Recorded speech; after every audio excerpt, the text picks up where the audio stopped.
Hey guys, so today I want to talk about the Pokemon business aspect of this, specifically selling Japanese cards. You see, I got a decent amount of Japanese booster boxes. I even got some One Piece Japanese over there. And first of all, I would like to address my last video where I talked about selling all my stuff. So that's about the collection or the investments. Those stuff that I held for 2 to 5 years, whatever the time was. You see, I've been working on some sales, some stuff is going, some Japanese boxes are gone, a lot of stuff that was in storage is going, and I am working towards selling off the 70,000, at least part of it, that I have collected in the past 5 years. But today I want to touch on a different aspect of the game that's not collecting, not investing, but actually running as a business. I've done this in the last 5 years. I started with English cards. I do have abundant of English cards. Most of my investments or collections and sales is of English cards. But maybe a year or two ago, I started selling Japanese cards. And I really started ramping it up in the last couple months. And so I wanted to talk about it today because it's a lot harder than people think. And it's a lot worse than people think because just based on what I've gathered from other people and from myself, I just want to give some fair warnings to people who are potentially looking into getting Japanese cards. Because, first of all, let's start with the pros. Selling Japanese cards is way better, or let's say it's way easier to get into than selling English cards because you can basically get unlimited supply. As long as you're willing to pay the price, you can get unlimited supply. It's the same with English, but like it's not to the degree. It's easy to find a supplier. You don't need a distributor. Just find a guy and you you can buy in bulk, get cheaper pricing, work at a deal, find someone on Instagram, Facebook. You find a person and they can ship you buttloads of product at good prices. Everyone is on the same playing field, same prices. But that's also one of the tough things because the difference between English and Japanese is this English has a high barrier to entry, but kind of easier once you secured the product. But Japanese is an easy barrier to entry. It's a low barrier to entry, but it gets way more difficult once you secure the product. So to all those who are thinking of starting a business, selling Japanese Pokemon cards, it is definitely doable. It's definitely possible, and there are definitely perks, and I could make a different video about that in the future, about the benefits of selling Japanese cards. But recently, a lot of things have been going wrong, and I just want to give people the fair warning about Japanese cards.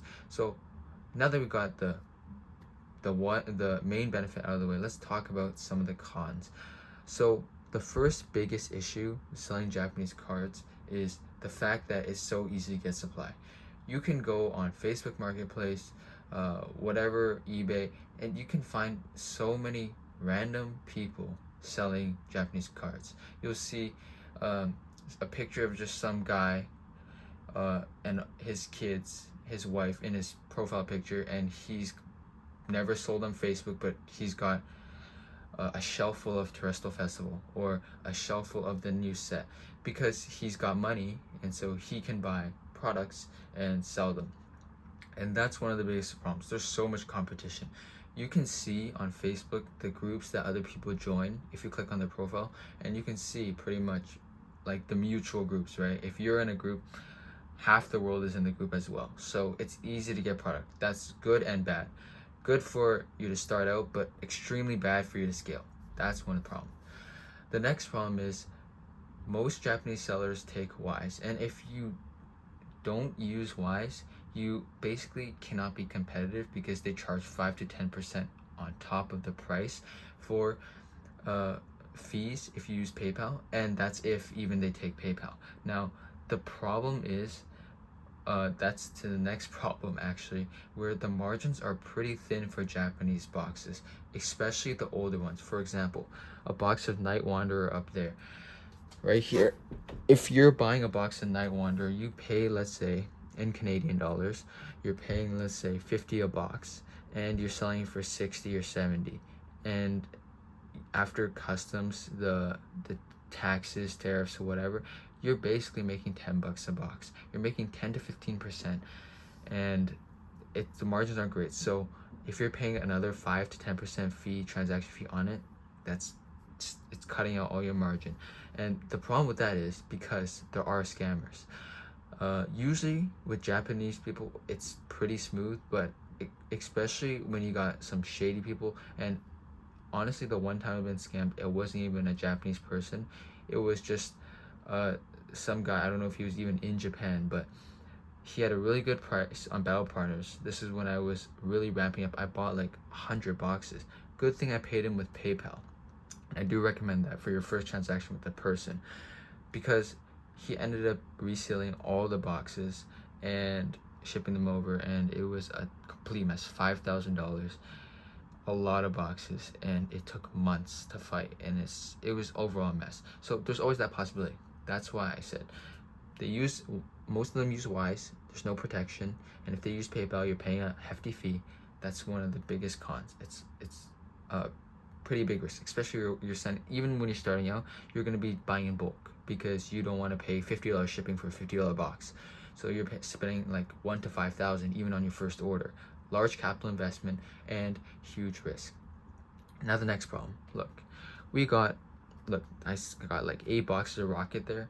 Let's say that's not crazy, right? Like compared to big sellers, it's not crazy. It's only 8 boxes, but let's say you're just starting out, and like especially like I was, if you're starting out and you're paying like 130 a box minimum, and you've got like 8 boxes just sitting there, because I had 30 and slowly been selling them, and if you can't sell them, you're just screwed, because product like this drops so fast. One of the biggest mistakes you can make selling Japanese cards when you're starting out is buying on release. You don't have the customer base to pre-sale, and you don't have the customer base to sell immediately once you get the boxes in hand. So you list it up on Facebook, you list it up on Kijiji, you list it up your local marketplace, and it'll just sit. And then you see the price crash 50% by the end of the month, and you're down a bunch of money.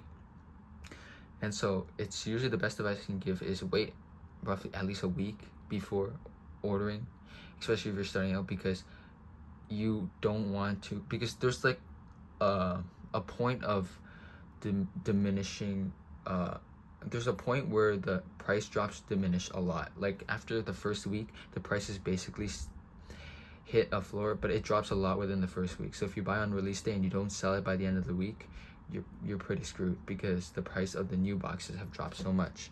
And especially with the new black and white set coming out soon, the hype is huge, so you can anticipate huge price drops. In fact, I don't think the hype is really that there for the Japanese box, because the suppliers I work with, they've been messaging multiple times a week saying price drops, because they're not getting enough people pre-ordering. And that's just my experience, but maybe it's different. But I can definitely see it being really risky if you're going into a new set, especially if it's really hyped up set, because the price drops for Japanese boxes are dramatic, and they're not as liquid as English boxes. So you got to remember that when trying to start out. The next part I wanted to mention was the profit margins. When you first start out buying a box, you can probably buy a box for a new set, like make like 20 to 30 to even 50% if you're really lucky, and like if the hype is really there and you got a good price. Like when I first bought these, I bought them at like 130, and I was selling them for like 190, and I sold a couple, and so those are great margins. But for like older sets, like I mentioned, like Night Wanderer, Snow Hazard, stuff like that, the margins are significantly lower. You're making like like after your operating costs and whatever, you're making like 10%, if that.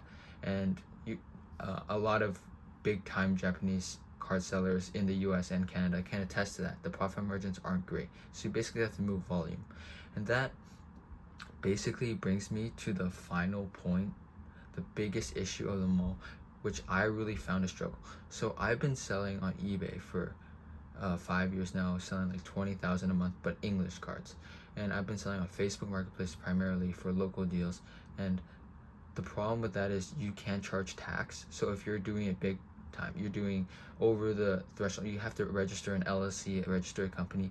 You're not collecting tax, so you are going to be remitting tax to the government, and you're just taking a loss on the tax, which means that at least for Canadian tax law, you can't claim back if you want to claim back the customs you paid, you gotta remit tax to the government. That's how it works as a corporation. Or if you're not remitting tax, you're not registered as a company, you're just doing individually, you still have to eat the cost of the customs, the tax, the HST when coming into the country. So that's going to increase the cost more than you know it. So the problem is when you're selling on Facebook, first of all, you got lowballers and you got people that are will ghost you after agreeing to meet up. So that the point that is that you don't got a confirmed customer base. So especially when you got new sets, you can't guarantee you're gonna sell them. And if you buy a huge order, like $30 in your first order, and if the set starts crashing and no one wants to buy it from you, you're screwed. If you don't have your own website or eBay is not even that great. If you're on eBay, it's usually the lowest price sales. So it's pretty difficult for you to sell these Japanese boxes because there's sellers in Japan, they buy it at retail, and so you're not beating them. But if you could sell on your own site, that's a different thing. That would be what I talk about in a future video about the pros of selling Japanese cards. If you can build a business that has a brand, a strong brand, and with your site, then you could actually do this really well. But when you're just starting out, it's going to be tough because you don't have that customer base. And without a site, if you're trying to sell on eBay and Facebook, you're gonna have some success. Some people will buy it from you, but be prepared. Don't overbuy. That's my best advice. Don't overbuy, and be careful because there's scammers. And although it's not that so far, I haven't been burned too bad. Even sending with Wise, only time I've been burned was the time I bought with PayPal. But the point is, just be careful when buying. When you get it, don't over order because you don't have an established customer base, and keep in mind the extra fees you're not taking account of. If you're making $10 a box, but you didn't calculate in the shipping cost, the customs, the duties, the taxes, whatever, and you didn't calculate your time, the utilities, you're losing money. You're losing a lot of money. So you gotta make sure you calculate all that in to the margin. You can't just say I spent $1,000, I made $50, but I took a month to sell it. And also be prepared, you might have to take some losses because you're gonna make mistakes, and that's okay. I made a mistake with Rocket Box that was not getting fast enough shipping, so they took like a week to arrive. So even though I got them at a good price, the price of the retail price or the selling market price of the box is already crashed like $20-30, and that's a lot of the margin gone. So I'm still learning, but I've made a lot of mistakes, and hopefully you guys can learn from some of those and just be wary before you start a Japanese card business. I do think anyone who works hard enough, because if I can do this somewhat, sell a decent amount of boxes per set, then you can too.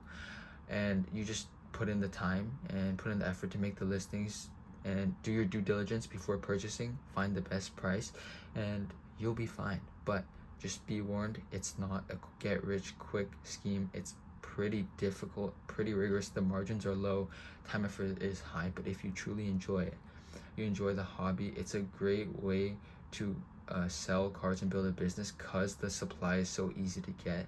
So let me know if you guys have any experiences buying Japanese cards, or if you're looking to start your Japanese cards business.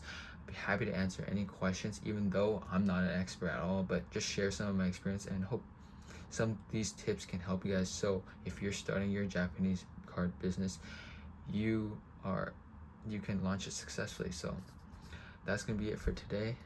Let me know what you guys think. See ya.